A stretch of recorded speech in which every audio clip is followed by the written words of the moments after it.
এক, লাইলাতুল কদর। 2 নম্বর, ইতিকাফ। আমরা আজকে এই জুমাতে লাইলাতুল কদর সম্পর্কে এবং ইতিকাফ সম্পর্কে আলোচনা শুনবো ইনশাআল্লাহ।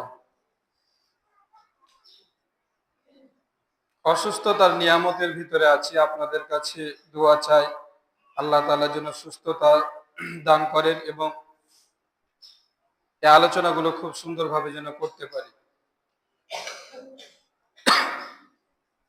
তাহলে শেষ দশকে আল্লাহ সুবহানাহু ওয়া তাআলা একটি রাত রেখেছেন। সেই রাতটি অনেক দামি, অনেক ফজিলতপূর্ণ, অনেক নেকিপূর্ণ।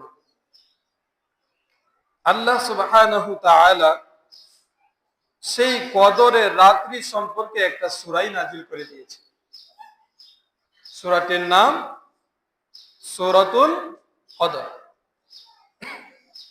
আল্লাহ সুবহানাহু ওয়া তাআলা বলেন, ইন্না আনজালনাহু ফি লাইলাতিল কদর। ইন্না আনজালনাহু ফি লাইলাতিল কদর।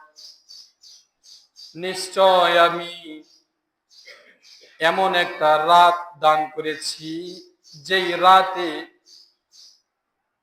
আমি কালামুল্লাহ কোরআনুল কারীম নাজিল করেছি। আমি লাইলাতুল কদরের রাত্রে কালামুল্লাহ আল্লাহ তাআলার কিতাব কোরআন নাজিল করেছেন। এরপরে আল্লাহ সুবহানাহু ওয়া তাআলা বলেন, ওমা আদরাকা মা লাইলাতুল কদর। নবীজিকে প্রশ্ন করে বলছেন, ওগো নবীজি, মা লাইলাতুল কদর, লাইলাতুল কদর, কদরের রাত্রি সম্পর্কে আপনি কি জানেন? নবীজিকে প্রশ্ন করে বলছেন, আপনি কি কদরের রাত্রি সম্পর্কে জানেন? কদরের রাত্রির ফজিলত কি, দাম কি, মূল্য কি? এরপরে আল্লাহ সুবহানাহু ওয়া তাআলা বলেন, লাইলাতুল কদরি খায়রুম মিন আলফি শাহর। সুবহানাল্লাহ। লাইলাতুল কদরি, কদরের রাত্রি এমন একটা রাত, খায়রুন উত্তম, মিন আলফি শাহর, হাজার মাসের চাইতেও উত্তম। সুবহানাল্লাহ। আরো আসতে বলেন না সুবহানাল্লাহ। এমন একটা রাত, যেই রাতের নাম লাইলাতুল কদর, কদরের রাত্রি।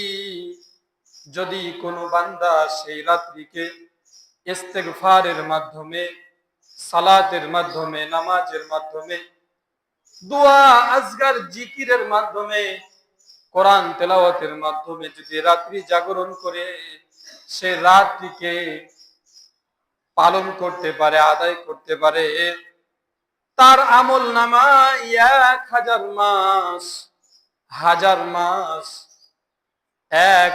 মাস ইবাদত বন্দেগী করলে যে নেকি পাওয়া যায়, সেই নেকি আমি আল্লাহ তাআলা তার আমল নামায় দিয়ে দিব। সুবহানাল্লাহ। 1000 মাস অর্থাৎ 83 বছর 4 মাস হইতেছে। আমি আপনি 83 বছর হায়াত পেতেও পারি, নাও পারি, তার আগেও মারা যেতে পারি। মনে করেন আপনি ৭৭ বছর বাঁচলেন, ৭৭ বছর হায়াত পেলেন, আর ৭৭ বছর আপনি 12টা বছর আপনার জ্ঞান সম্পূর্ণ হতে 10টা বছর মনে করেন বাদ দিয়ে দিলেন, বাকি থাকে 60 বছর। আপনি 60 বছর এই রাত্রি জাগরণ করলেন। হিসাব করে দেখেন তো, একটা রাত্রির বিনিময়ে যদি 83 বছর 4 মাস হয়, 60 বছরে কতগুলো মাস হয়, কতগুলো বছর হয়? আপনি কি এতগুলো বছর হায়াত পাবেন?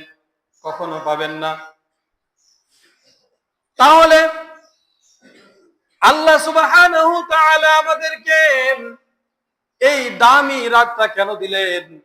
আমাদের পূর্বে মুসা নবীর উম্মত, মুসা নবী এসেছিল, ঈসা নবী এসেছিল, আরো অন্যান্য নবী এসেছিল। কোন নবীর উম্মতকে এই রাত দেওয়া হয় নাই, শুধুমাত্র এই রাতের ফজিলতকে, এই রাতটাকে উম্মতে মুহাম্মাদি আমাদেরকে দেওয়া হয়েছে। সুবহানাল্লাহ। তার কারণ হলো অন্যান্য নবীদের উম্মতেরা 1000 বছর, 900 বছর, 800 বছর এভাবে তারা হায়াত পেয়েছিল। কিন্তু উম্মতে মুহাম্মাদি আমরা যারা, আল্লাহ রাসূল সাল্লাল্লাহু আলাইহি সাল্লামের উম্মত আমরা যারা, আমাদেরকে এত হায়াত দেওয়া হয় নাই, কিন্তু এমন কিছু রাত দেওয়া হয়েছে যা পূর্বের উম্মতদের চাইতেও বেশি নেকি কামাই করতে পারবো। সুবহানাল্লাহ। কি ঠিক না? এই জন্য এই রাত্রি জাগরণের দরকার আছে না নাই? এই রাতটিকে আমাদের পালন করা অবশ্যই দরকার আছে।